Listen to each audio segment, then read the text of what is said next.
Okay. And we're up to a new story. We finished a couple of stories last time, and I've chosen a story to share today that was written by Shalom Aleichem. We did a Shalom Aleichem story some time back, and this one is a classic, and it's a little bit long, so I don't think we're going to finish it. I don't think we're going to finish it today. I'm going to do whatever we can. Oh, that's what I have to do. I have to get this thing up. Hold on a second. Wait. I'm going to close this. And now I'm going to go back here and share the screen and go here and share. Okay. So here we are. Can you see it? It's the other way. Sideways. It's sideways. It's sideways. Watch this. Is that better? I know. Upside down. Just kidding. Just kidding. Just kidding. Okay, here we are. Here we are. Good. We got it. So here it is. It's called the lottery ticket. I don't know if anybody's familiar with this story. Some versions say, my son, the lottery ticket. And it starts with this beginning sentence. So, well, I don't want to editorialize too much about it.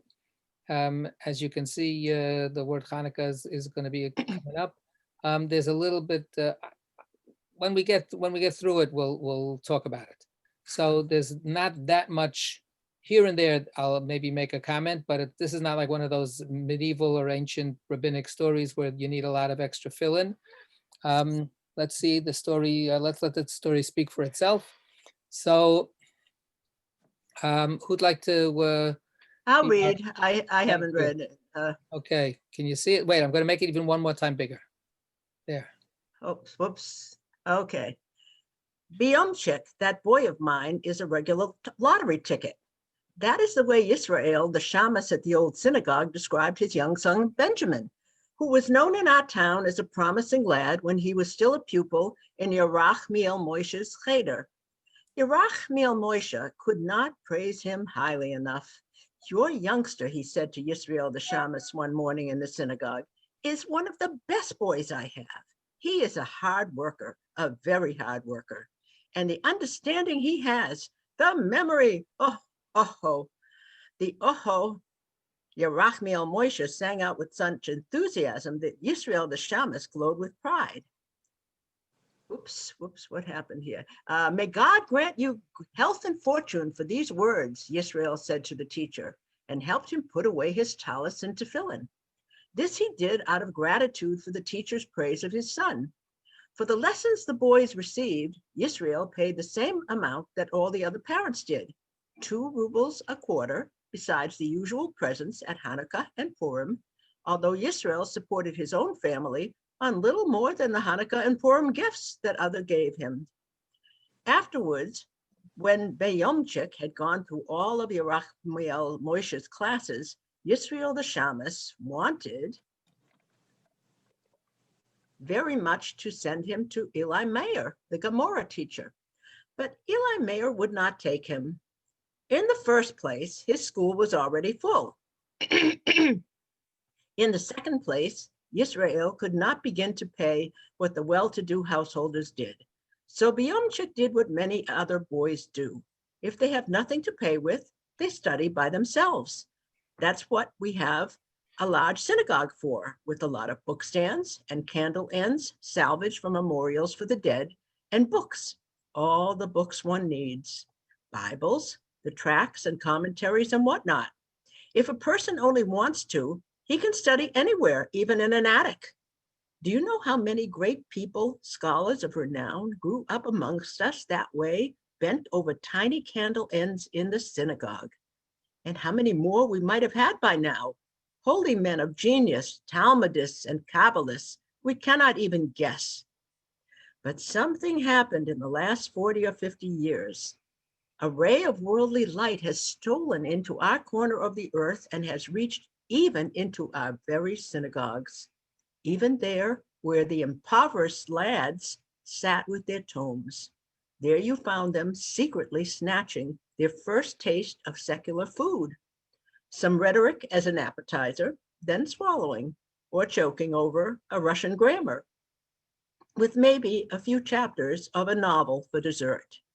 From studies like these, naturally, no Talmudic scholars or famous rabbis emerged.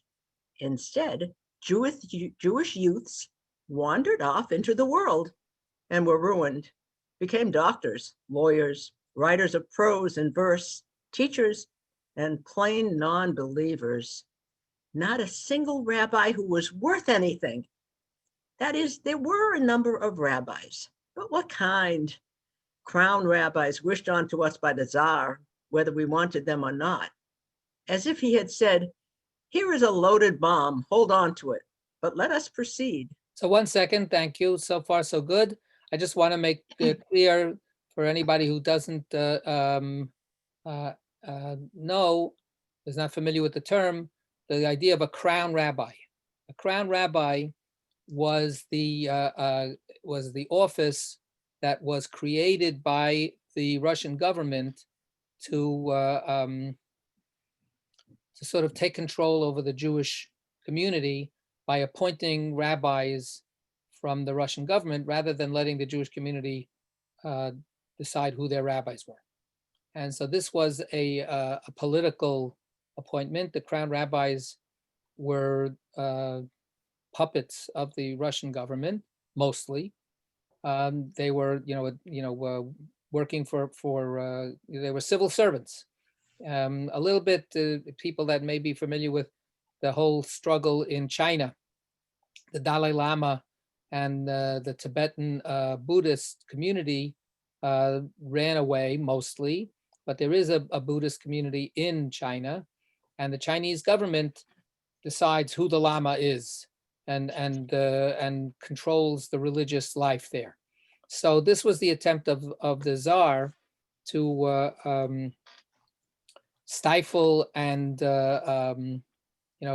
redirect the Jewish culture by taking away their by empowering certain people to be their lackeys. Here and there were crown rabbis who saw their responsibility seriously as serving the Jewish people.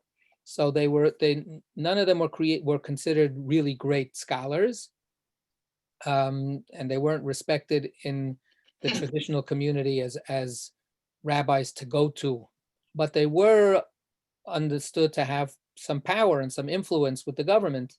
So those of them that were decent human beings and feeling Jews tried to use their middleman kind of position as to help the Jewish people, but they certainly weren't considered the religious leaders of the Jews. So what he's saying here is, in all of this process of secularization that was going on in the Jewish community, you had to know how to read Hebrew. You had to know how to you had to know a little bit, so you could be appointed a crown rabbi, but Jewish learning per se was losing its hold on the youth and on the Jewish community.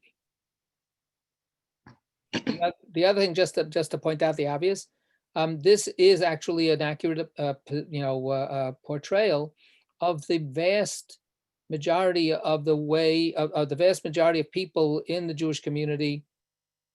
They didn't go to school. They went to cheder, but they had to also work and help their families or whatever, and going to study even Jewish higher education in an institution was only for a tiny percentage of the people. Most people studied on their own once they got the basics, and it was sort of crowdsourcing. You'd sit in the shul, you'd read some Gemara. If you didn't know something, you went to somebody older than you and asked them the question, how do you read this? And that's how you basically made your way through Jewish learning. So Binyamchik, who was a promising student, nevertheless, his father, who is a Jewish functionary, he's a shamus, he takes care of things in shul, but low paid, and he's therefore impoverished. and therefore he can't go on to the more elite groups. Okay, Binyamchik. Biumchik did not study in the synagogue all alone. He had two companions, penniless boys like himself, and that was how the trouble started. One man by himself cannot do wrong as easily as he can with others. It was always that way. Look at Adam. So long as he walked in the garden alone, all was still and heavenly. But as soon as Mother Eve, whoops, sideways. Yeah, I'm trying to get this. Hold on a second. Come on, kid. Come on. It's not, here we go.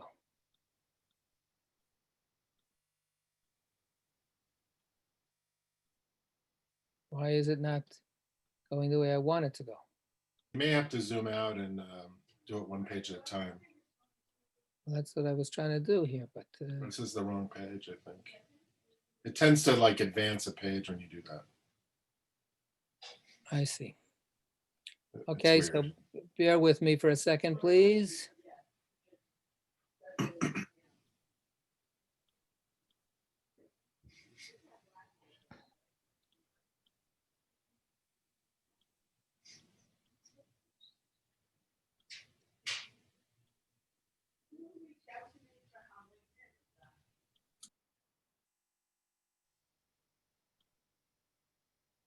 This thing keeps coming down and not letting me. Ay. Okay, and come on, stop. Ay.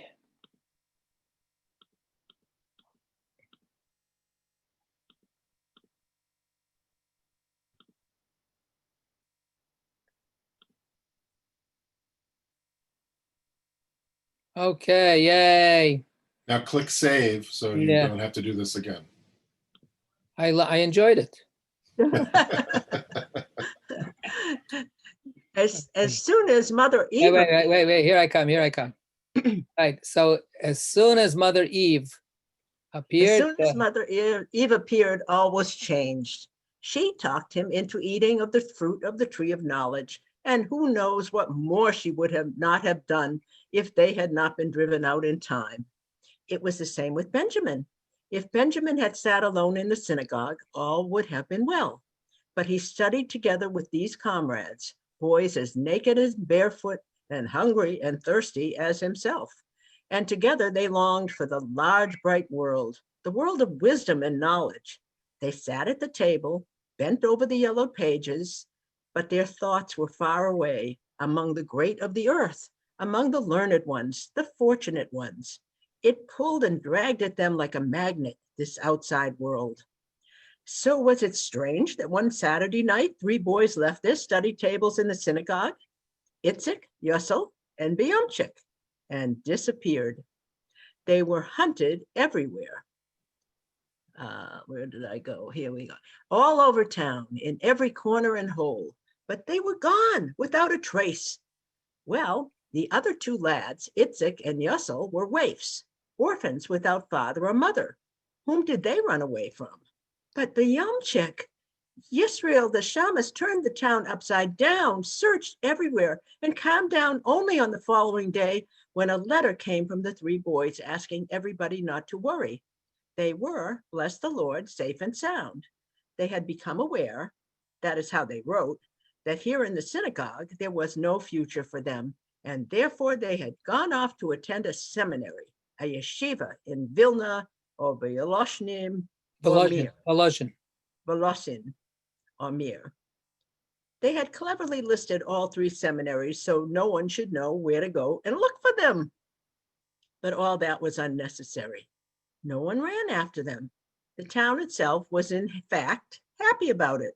In the first place, it meant there would be 2 or 3 fewer people to keep alive.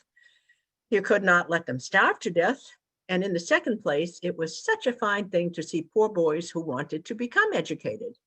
If all the others in the town could only have done it, they would have gone off somewhere too, rather than stay here and struggle for a living. Whatever happened to the 2 other lads, Itzik and Yussel, no one knows. But after about 6 months, Yisrael, the shamus, got a letter from Biyomchik, not from Volocin, not from Vilna, and not from Mir, but from another large city. He told them not to worry because at last he was on the right path.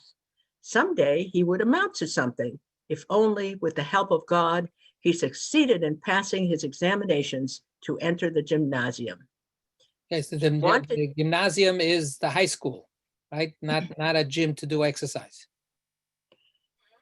He wanted to prepare himself for the study of medicine, and when he became a doctor, he would be able to make a good living and could then support his mother and father in their old age. His father would not have to work so hard anymore, being a shamus, and his mother a shamaset. Shamista. Shamasest. Shamista. Shamest. Shamista. Shames. I never heard that. And there was one thing, my dear and loyal parents, he wrote, that you must never worry about. A person can have all the education there is and still remember his debt to God. I want you to know that I pray every day, that I use the tefillin and wash before meals and say grace before and after I eat. That is, when there is something to eat. Usually we eat every other day, sometimes a piece of dry bread alone, and sometimes dry bread with salt water. And when there is nothing at all, we suck a piece of sugar. Sugar is a remedy for hunger. It drives away the appetite. But there is something besides food, and that we have in plenty. Don't forget, we have 4 grammar texts to go through, and geography and history and many other things. Mathematics we won't even talk about. That is too simple. When we were still home, we used to study algebra in the synagogue, and the rhetoric books we devoured in those days help us now when we have compositions to write. There is only one thing wrong. We have so far not been able to correct our accent altogether, but that will be done in time. So don't worry, everything will turn out all right. The important thing is not to become discouraged. We must have faith in the eternal. We're moving right along. Maybe we'll actually read the whole story. Good.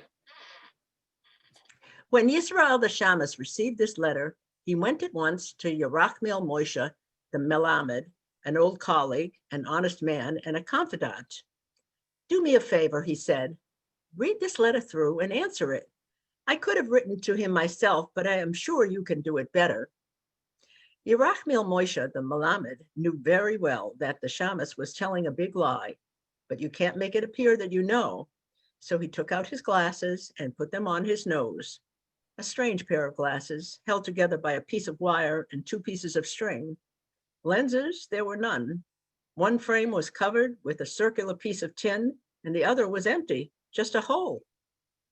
Yisrael could not resist asking, what good are these glasses, Rabbi? Can you see anything without them, with them? They're better than nothing, and besides, I'm used to them, Yerachmiel Moshe answered, and held the letter off at a distance.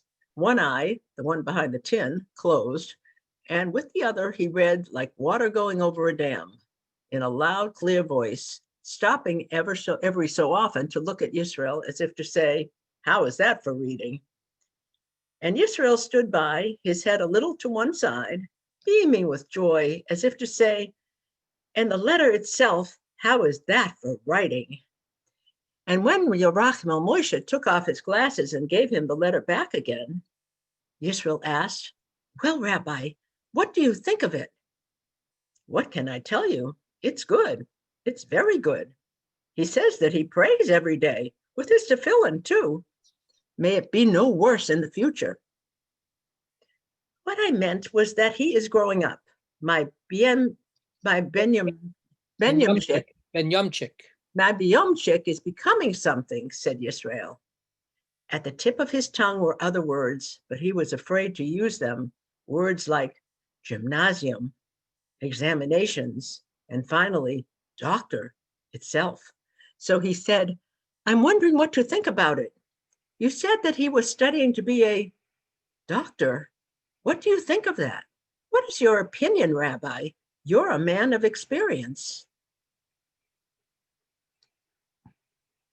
Yerachmiel Moshe knows that he is a man of experience, but what can he say? Naturally, if it were up to him, he would not have let him study in the gymnasium.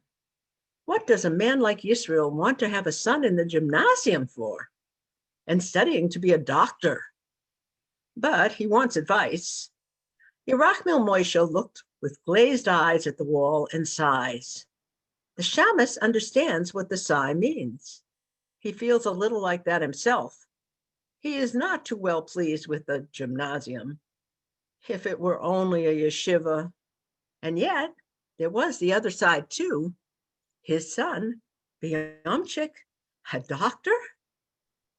But Rabbi, he says, he is not forgetting. He prays every day. He is still one of us. And then after a pause, Rabbi, I asked you to do me a favor. Won't you answer the letter? And another thing, Rabbi, you know our town. People love to talk. So I want to ask you, keep it to yourself. You understand.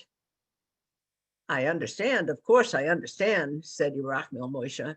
And once more saddling his nose with the strange glasses, he took a piece of paper, pen and ink, dipped the pen into the ink, and waited for the Shamus to tell him what to write. Tell him this, says the Shamus, and dictates. To my beloved son Benjamin, to begin with, I want to tell you that we are all, bless the Lord, in the best of health, and may we hear no worse from you now or in the future. Amen. And secondly, tell him that Sima, my wife, and I send our friendliest greetings and ask him to write to us frequently. Let us know how he is getting along, and tell him that we wish him all the luck in the world and that he should succeed in his work. And tell him not to worry. God is our Father. The main thing is that he should take care of himself in his health and in his habits and in his prayers. He should remember that he is a Jew. That is the main thing.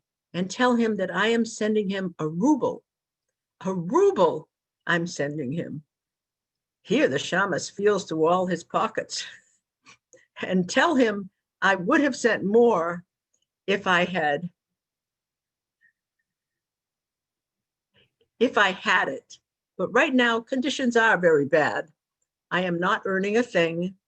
No one is dying, and no one is getting married, and no one is having children. And what else do I make a penny from? I don't remember when there has been a wedding. Not one since Reb Hirsch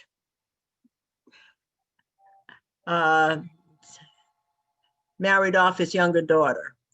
That is, a few weddings there have been, but I am speaking of real weddings, weddings worth mentioning. Shh, don't rush like that, says the teacher. You're pounding away like a post horse. I can't catch up to you. Well, what next? And tell him further that there is nothing to say, and tell him that I send him my friendliest regards, and Sima, his mother, sends her friendliest regards, and all his sisters too, Pesel and Sosel and Brochela. And remind him to be sure to remember that he is a Jew, not to forget the synagogue. That is the main thing. And when you're through, I'll sign my name to it. When the teacher had written all this down, Yisrael the Shamus rolled up his sleeve, took the pen carefully with 2 fingers, and prepared himself for the delicate operation. He spelled out his own name carefully, Y-I-S-R-O-E-L, and the name of his father, N-A-F-T-O-L-I, and the family name, R-I-T-E-L-M-A-N. And while he wrote, his tongue moved from side to side, following his fingers from right to left and from left to right. It is to be understood that it did not take long for people all over town to learn the secret that Yisrael the Shamus, his young son, was studying or getting ready to study to be a doctor. And this did not hurt Yisrael in the least, although there were some people who teased him. So you're going to have a doctor in the family, going around bareheaded. with brass buttons, maybe like a state official. How will that look, Yisrael? I mean, for you, like a hen that hatches ducklings. Yisrael the Shamus let them talk, and himself said nothing, but deep in his heart he thought, laugh at my Biumchik. He is still my lottery ticket.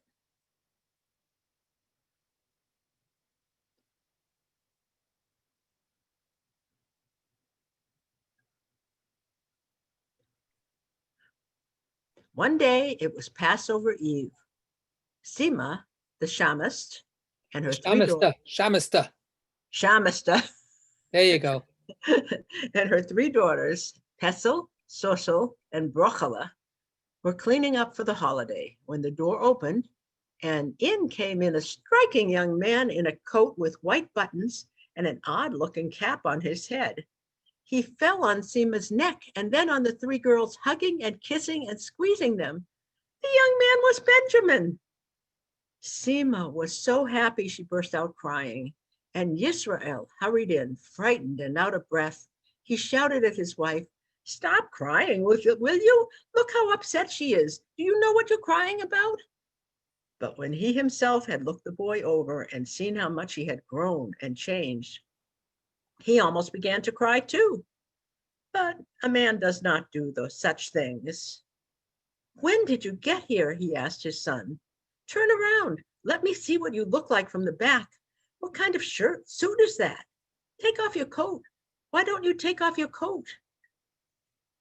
And when Benjamin took off his coat and stood there in his blue uniform with silver buttons, his cheeks rosy and his eyes shining, he charmed not only the rest of the family, but everyone who saw him. "What do you think of Yisrael, the Shamus' son?" they said. "How he has grown. What a fine-looking boy he is." And Mincy, the neighbor's daughter, a girl of 19 with black eyes and a heavy black braid tied with a red ribbon that suited her so well, came in to see if Sima had an extra pot that she could borrow, although she knew very well that in all her life, Sima had never had an extra pot. But it gave her a chance to see Benjamin close up, to glance at him with her lively black eyes, and to toss her head with the thick black braid and the bright red ribbon. It gave her a chance to turn around and run off, and a little later to come back again under another pretext, until Benjamin's three sisters looked at each other as if to say, "How do you like the way she runs in and out?" In the meantime, Benjamin called his mother aside. "Here is something for Pesach," he said, and pushed some money into her hand. Poor Sima, she had never held so much money before in all her life. And for the girls, he had presents and presents, ribbons and combs and mirrors and trinkets without number. And for his mother, a silk shawl, a yellow one with red and blue flowers. And once more, Sima, the Shamesta, burst out crying. Shamista burst out crying. And Yisrael asked with a laugh, "What's all this? How did you ever get so much money, my boy?" "Why shouldn't I have money?" asked Benjamin proudly. "I'm earning money now, bless the Lord. 8 rubles a month. I'm a tutor. I have a few children to teach, and I get paid for it. I'm in the 5th class at the gymnasium. There are 8 classes altogether, so in 3 more years I'll be through. And then the university to study medicine." Benjamin talks and talks, and they all stand around him. They can't take their eyes off him, and they think, can that really be Benjamin? That barefoot Benyomchik who used to spend all his time in the synagogue studying? 8 rubles a month, 8 classes, a silk shawl, the university, doctor. The Lord alone knows if anyone else had such a happy Passover, such a cheerful Seder that year. And I am not talking about the wine or the brandy or the fish or the dumplings or the pudding. I am speaking now of the Haggadah. The Passover ceremonial that Yisrael and Benjamin both chanted one louder than the other. It was wonderful to listen to. When they came to Rabbi Eliezer Omer, Minayin shekol mako maka. Menayim shekel mako omako, and the men both began to sway with a new vigor and struck up a louder tone. Sima, who had been sitting all the time with her eyes on Benjamin, suddenly began to pucker up her lips as if to cry, and the three sisters, Pesel and Sosel and Brochela, seeing her, could control themselves no longer and began to laugh. And seeing them, the others began to laugh too, even Sima herself. Ah, what a Passover that was, you can well imagine. The next morning, the first day of Passover,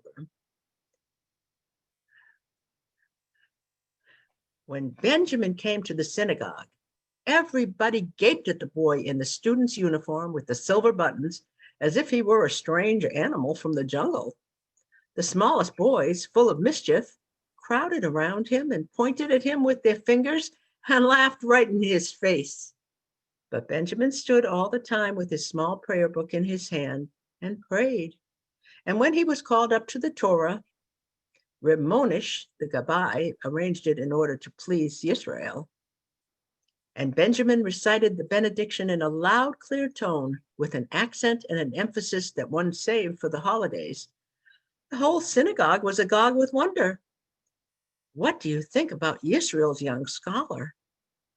And when they were all ready to leave the synagogue, the rich man of the village, Reb Hirsch, turned to the Shamus. Yisrael, Reb Hirsch said broadly, as a rich man does when he speaks to one of the lesser creatures, looking a little to one side and clearing his throat and nose in a double cough. Yisrael, come here. With that young man of yours, let me take a look at him. Hearing that Reb Hirsch wanted to talk to Yisrael, the Shamus, young scholar, the crowd gathered around to hear what the rich man would say and what the other would answer.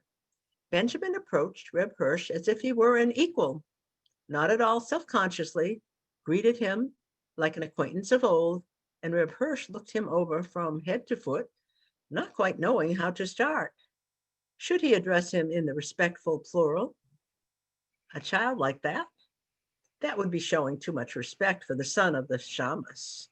And yet, to use the singular, to say do, as you might say, hey there, maybe that would not be right either. After all, he was a gymnasium student with silver buttons. He almost looked like a young prince. So at last he spoke to him neither one way nor the other, but vaguely and impersonally. How are things? When did the visitor come? When is he going back? Benjamin put his right foot forward. With one hand, he toyed with the button head at his chest. With the other, he stroked his upper lip, and he answered every question confidently, without any shame or hesitation. Reb Hirsch liked it, and yet he did not like it. Not a foolish lad at all, but he doesn't know his place. And he became involved in a broad discussion about his school. How many classes are there? What is the significance of 8 classes? Why not 9? And what is the difference between one class and another? And Benjamin thought, he looks so important, and yet he is such an ox. And he gave him to understand what the difference was between one class and another. Reb Hirsch did not like this at all, having a child explaining things to him and making it sound so simple that it needed no explanation. He said, why, everybody knows that, but what is the sense of having 8 classes instead of 9? Simply because if there were 9 classes, you would say, why should there be 9 and not 10? At this, the crowd begins to laugh. That is, everybody laughs except Reb Hirsch. He thinks, a tramp, that's all he is. And with his double cough, he says, it's time to go home. If you did not see Yisrael the Shamus there, then, standing a little to one side, looking from one to the other, and swallowing each word of Benjamin's, you have never seen a happy and fortunate man. He was waiting for Reb Hirsch to stop questioning his son so he could take him home, where the women were waiting anxiously. On the table, the fresh, crisp matzahs were also waiting, and in the oven, a delicious Passover borscht was simmering, and hot knedlach with chicken fat, and maybe even a potato pudding. And at last, when Reb Hirsch had coughed his double cough again and gone off with a few of his close friends, Yisrael the Shamus invited his one and only good friend and confidant, Yerachmiel Moshe, the teacher, to come along with them, as the others had gone with Reb Hirsch for a glass of wine. And when they arrived, he poured out for the old teacher a glass of genuine raisin wine, and Sima brought in such wonderful kremslach that it would have been hard. Would have been hard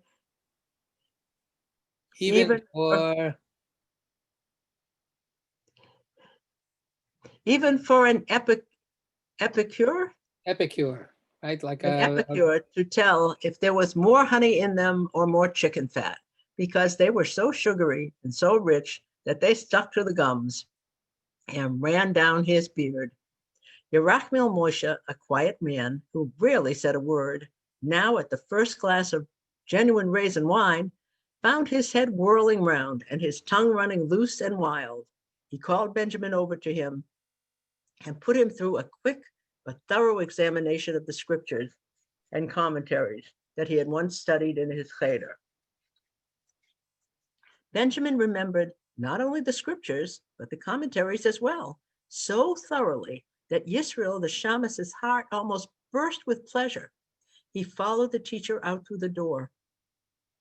"What do you think of him?" he asked. "A perfect vessel, a saint," answered Yerachmiel Moshe, puckering his lips and shaking his head. "But a Jew all the same. He hasn't forgotten that," said the Shamus, and watched the teacher's eyes for the answer. "With God's help," said the teacher. "A lottery ticket, a lottery ticket. Do you agree with me?" At this, Yerachmiel Moshe tossed his head.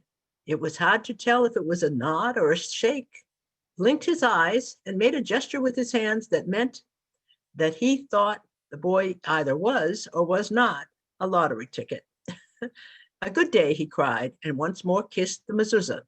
"May God keep us alive and well another year, and may we come to each other in joy for your daughter's weddings and then your son's. And may the Jews have some relief from all their troubles. May there be good news for all of us.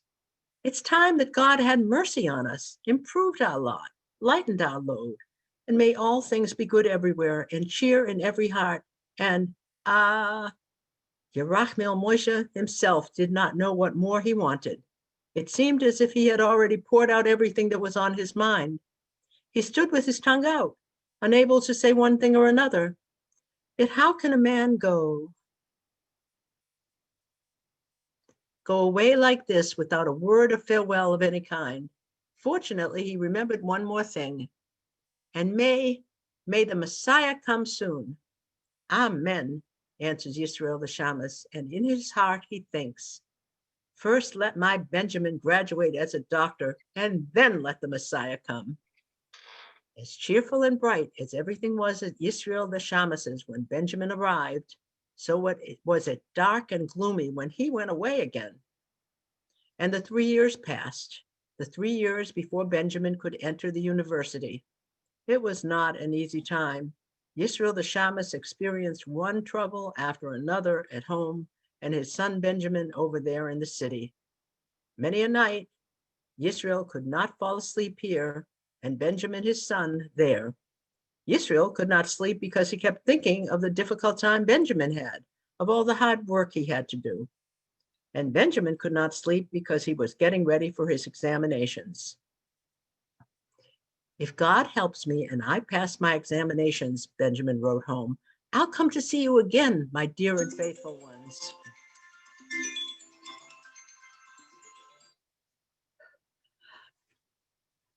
Sorry. "And be with you all summer to rest my bones." And Yisrael the Shamus waited for the good news of the examinations as a pious Jew waits for the Messiah. At last summer came, but Benjamin did not. His letters began to come less and less often, and as time went on, they became shorter and more gloomy. All he ever said was that on such and such a day, he would have to take this or that examination. The next examination, wrote Benjamin in his last letter, is my day of judgment, because if I get less than a 94, I shall not be able to get in. And if I can't get in now, I shall have to stay over another year. And who knows what will happen next year? Maybe next year it will be even worse. What will I do then? What will happen to me? Why did I ever have to work so hard, wear myself out like this, study so hard, starve day after day, freeze in unheated rooms?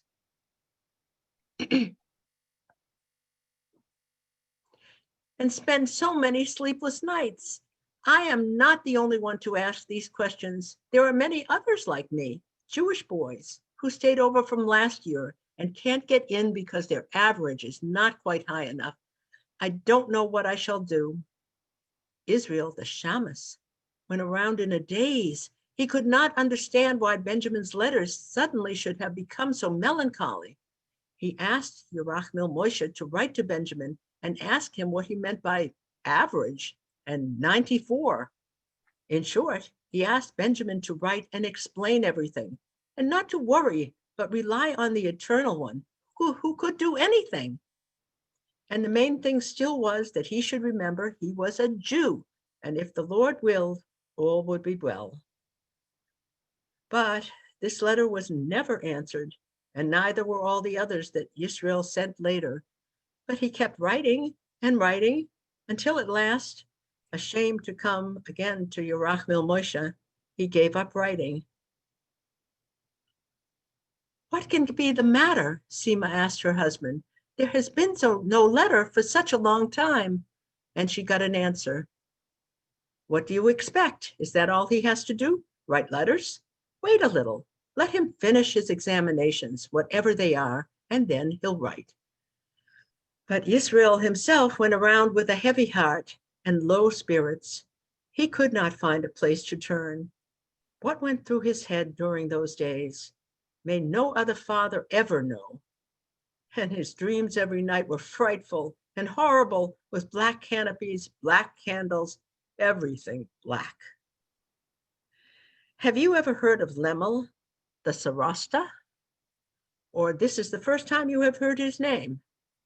In addition to being the Sarasta, the mayor, a man of substance and influence, what in plain Yiddish we refer to as a soup ladle, right here in town. A kochleffel. A what? Kochleffel. Kochlechel? Leffel. A kochleffel means a cooking spoon. Kochlechel. Right here in town. He was also a power of some sort in the provincial capital. Knew all the important people, dealt with them, was intimate with them. Whenever he comes to the capital, he says he never knows where to go first. Everybody wants to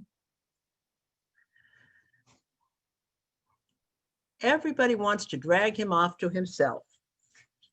Pan Lemel, shout the Poles. Gospodin Lemel, plead the Russians. Reb Lemel, you're ours, say the Jews. He simply does not know what to do. And every time that he comes back from the capital, he has news to bring, something startling to talk about for the next 3 months. A sensational bankruptcy, a terrible fire, a murder to make your hair stand on end. And although Lemel's bankruptcies took place too often, his fires and murders almost every week, it never occurred to anyone to contradict him. They knew he could not help it. He liked to talk, to tell stories, and if necessary, to make them up himself. So you can imagine what a time our Sarosta had when an envelope came to his office from the provincial capital with a document instructing him to remove from the rolls of the Jewish community the name of Benjamin, son of Yisrael Rittelman, because of the fact that he had assumed another faith. As soon as Lemel, the Sarasta, finished reading the message, he forgot all his work and ran out into the street with the paper, stopped everyone he saw, whispered the secret into each one's ear, and soon had the story spread all over town. No doubt you have heard of the Halcyon days, Halcyon. Halcyon days, That means The the beautiful, skies- wonderful days. Peaceful. Go the ahead. Halcyon days. The skies are clear. There is no breeze, not a drop of rain. Everything is quiet, serene. The people are asleep. The town itself looks dead. Suddenly, no one knows how or where, something explodes like a bomb from the sky, like an earthquake. The people awaken, start to run. They run this way and that. What is it? Where? What happened? The story of Yisrael the Shamus' son was like that bomb. It tore the town to pieces and woke up everybody. They were all as upset and excited as if it had to do with their own health or livelihood, as if this were the only thing they had to worry about. Some dropped their work. Others left the table with their food untouched and went off to the marketplace to see what was going on. Around Reb Hirsch's house, there stood, this is ridiculous, all these, around Reb Hirsch's house, there stood a whole ring of people, and Reb Hirsch himself stood by the porch in a gabardine and skull cap. Surrounded by his kinsmen, intimate friends, acquaintances, total strangers, men who catered to him, scraped and bowed and showed their respect for the man who might be able to do them a favor sometime. Reb Hirsch held forth and his followers echoed. Of course, naturally, that's right, Reb Hirsch. And Reb Hirsch went on. A shamus, a ne'er-do-well, a pauper, and he wants to be better than anyone else. He has a son, so what does he have to become? A doctor, nothing less. And if he became a shamus like his father, or heaven spare us a teacher, what would happen then? I'd like to hear what our shamus has to say now. Or maybe he doesn't know yet. I don't see him anywhere around. Where can he be? Where was he? There were some in the crowd who did not hesitate to hurry off to the synagogue to look for him, and some even went to his home, but they could not find him anywhere. And the truth is that Israel knew nothing about it. At that moment, when all the town was in an uproar, Yisrael was sitting with his one and only good friend and confidant, Yerachmiel Moshe, the teacher. In the same mail that brought the document to the town hall, there was a large envelope for Yisrael himself, and it was from his son. It was the longest letter that had ever come from Benjamin. With great difficulty, he had read through a couple of pages, but had understood little more than a word here and there, so he took it to Yerachmiel Moshe. It is here, he shouted from the doorway with joy. A letter from your son? And what a letter! It's like a cushion. When he heard these words, Yerachmiel Moshe told his pupils to take a rest, and he himself put on the glasses we had seen before and began to read the letter in a loud, clear voice, almost a chant. At the start, all was well, but soon he began to halt and stutter as if he were walking over pointed rocks. He came upon hard, strange words he had never seen before. He had to set his glasses straight. He held the letter up to the window, shrugged his shoulders, chewed his words, muttered, what language is this? Nation? Emancipation? Quota? He's beginning to use strange words, that son of yours. Yisrael sat at the end of the table, holding his head in his hands, and looked only at Yerachmiel Moshe, listened to every word, tried to catch the meaning, and made nothing of it. He could not begin to understand why suddenly Benjamin should have to defend himself, try to justify himself, insist with so many oaths that he was the same person as before, that what he had done was out of greater love and greater loyalty. Yisrael could not understand why he should be any different now, and why he should ask his forgiveness. What was there to forgive? But it could not have been otherwise, she wrote. I have struggled so long with myself. I know the pain I am giving you, but the fight I have carried on since childhood for an education, my need, my desire for learning has become so great, so strong, that I finally yielded. What? What was that? Read it again. Read it once more. What did he say? Yerachmiel Moshe adjusted his glasses to read it again, but just then the door was pushed open, and in came Basya Hinda, the teacher's wife, a tall, gaunt woman with a sallow face, carrying a large market basket.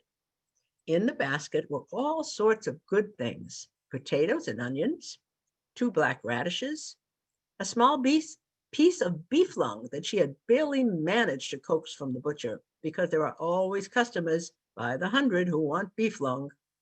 Women fight over it, as men do over the greatest honors in the synagogue. And the reason is this: it costs so little, and there are no bones in it. And if you cook it with potatoes and onions and a lot of pepper, and it simmers long enough, it tastes quite well. Coming in and seeing the shamus sitting with her husband and reading something, Basya Hinda took a quick glance to see if the poor shamus knew already. But she could not tell from their faces, so she put the basket down, and when she wiped her face with her hand, winked at her husband. Shmuel Moshe. Camille Moshe, come here, she said, and he, seeing that she wanted to say something to him, took off his glasses and excused himself for a minute. And there on the other side of the doorway, this conversation took place between husband and wife. She, does he know? He, who? She, the Schlemazel. He, which Schlemazel? She, the shamus. He, no what? She, about his son. He, which son? She, Benjamin. He, what about him? She, the whole town is full of it. He, full of what? She, his son. He, but what about? She, oh, you make me tired. The Lord knows how long this conversation would have dragged on if at this point the shamus himself had not forced his way into the room and in a frightened voice asked, what? What are you saying? What did you say Benjamin did? What? Basya Hinda did not know what to do now. Why should she be the one to tell him? Better send him straight to Lemel, the Sarasta. Let him take care of it himself. Nothing, she said, wiping her face again. What do I know? They say a paper came in. I don't know. Something about your son.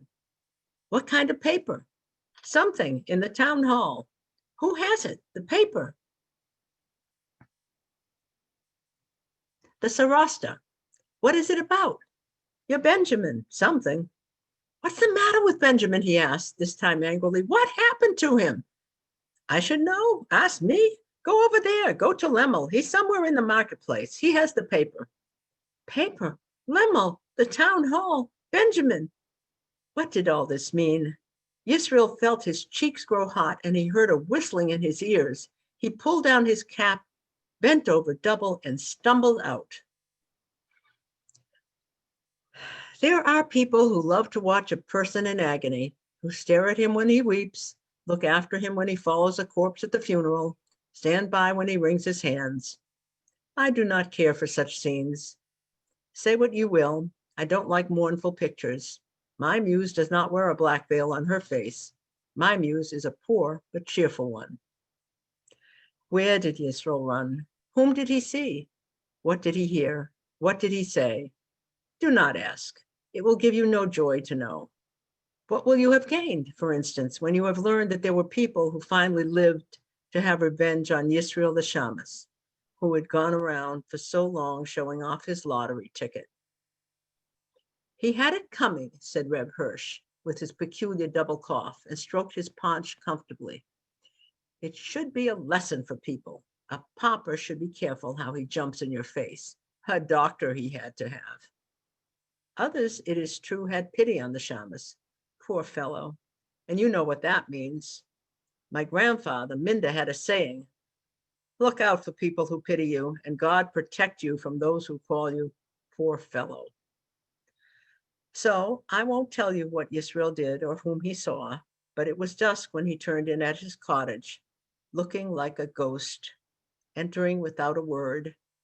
He sat down on the ground, took off his boots, tore his shirt at the heart, as one does for the dead, and prepared to sit in mourning for an hour.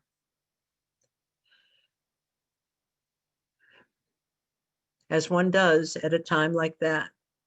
Sima did the same, and so did the three sisters. Together they sat on the ground, moaning and weeping for the one they had lost. Later, when Yerachmiel Moshe, the teacher, came to offer condolence, this is what he found. Yisrael sitting with his head thrown forward between his knees, Sima with her hands covering her face, and Pesel, Sosel, and Brachela sitting with red, swollen eyes, each one looking with expressionless face into a separate corner, as if in their shame and pain, they could not face each other openly. He came into the house quietly without a greeting of any kind, as one does in a house of mourning, and slowly lowered himself to the edge of a bench at one side of the room, sighed. That was all. He didn't say a word. A little later, another sigh, and again silence, and later still a sigh again.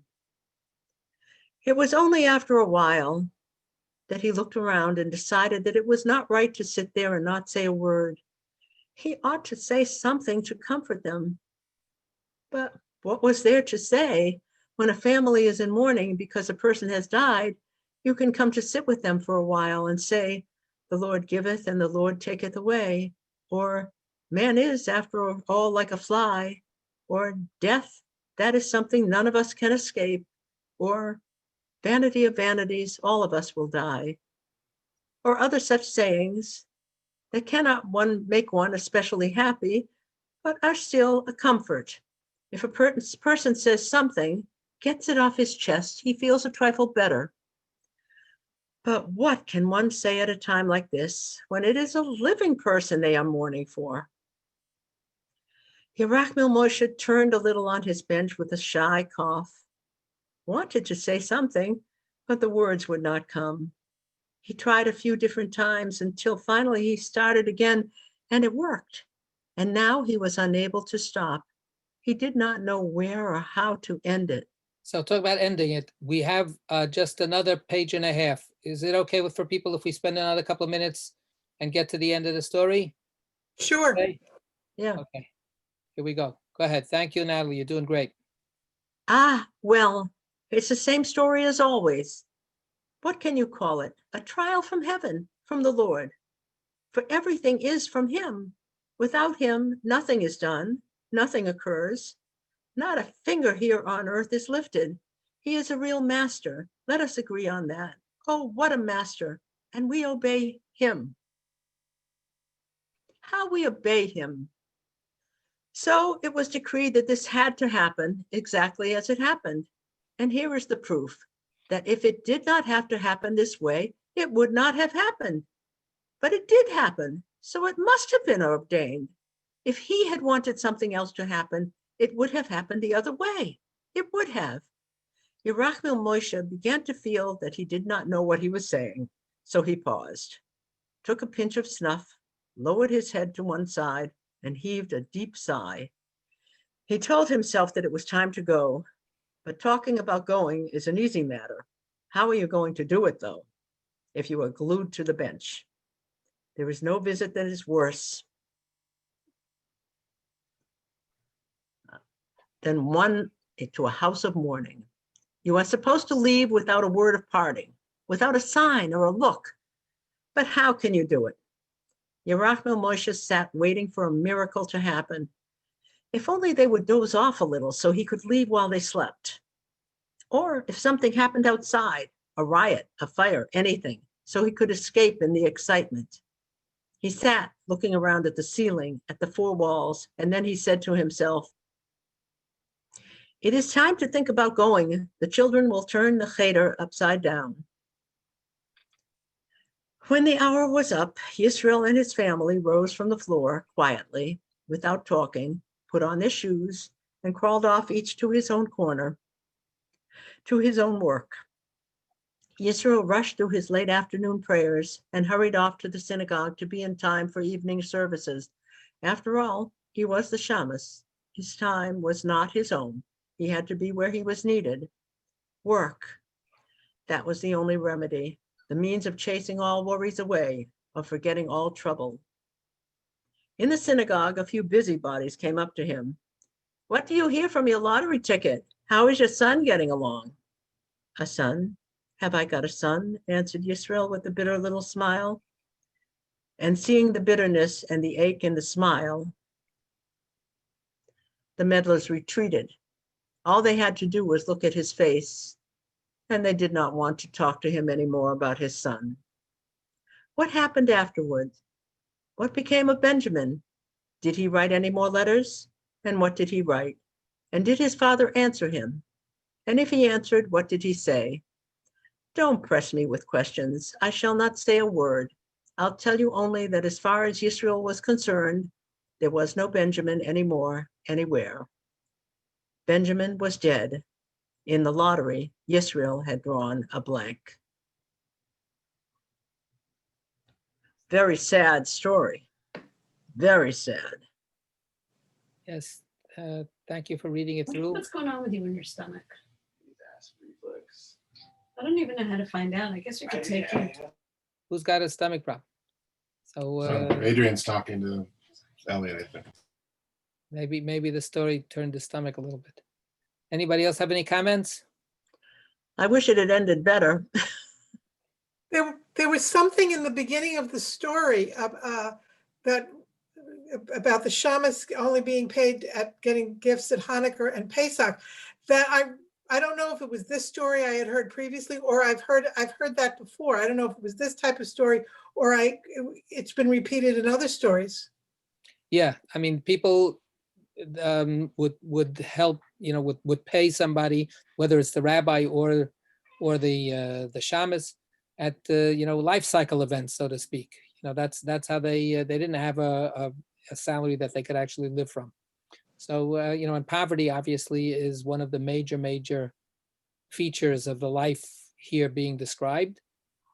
And the ambition or the desperation of the young son, Binyamin, to escape that poverty and to, equating education with a good life and with being able to, be a doctor and so on. Do people understand a little bit about what happened, what was motivating his decision? No, I don't understand. Why does he have to change his faith? If he wasn't doing well in the exams, what has this got to do with changing his faith? John, How is that making it better? He probably couldn't fit in. He couldn't be part of. So the answer is that there was a word thrown in there in the letter.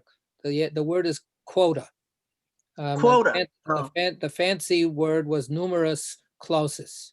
There was a rule, the Russian government, and actually there were even in the United States in various institutions, there were quotas. They would only allow 5 Jews in at a time or something like that. So that's why he had to get that high grade. He didn't, passing wasn't 94, passing was 65. So all the goyim could get into university if they just passed their exam. But in order for him to get a higher ranking among the competition of all the Jews that were going for very, very few places, he had to get a super terrific grade. So apparently what was going on over these years with the examinations again and again was, as bright as he wasn't getting he wasn't in the top 0.5% of the Jews so that he would be able to make the quota. So in order to get in, he goes around the quota. He stops being a Jew, so then he gets let in altogether, like any other student. So once he becomes a doctor, can't he go back to being a Jew? Can you go home again? I don't know. You can't? That's the question at the end of Fiddler too, actually. Another Shalom Aleichem story. I mean, Chava marries a non-Jew, converts, Right. and yeah. That could almost be my grandfather's story, except he never converted to another religion, but he was a very skeptical agnostic. Right.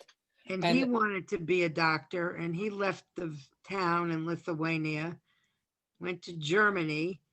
They wouldn't let him into medical school because the quota was filled for Jews, but they let him in to pharmacy school. Mhm. And then he came here and became a doctor, Look at that. but he wasn't very religious. Right.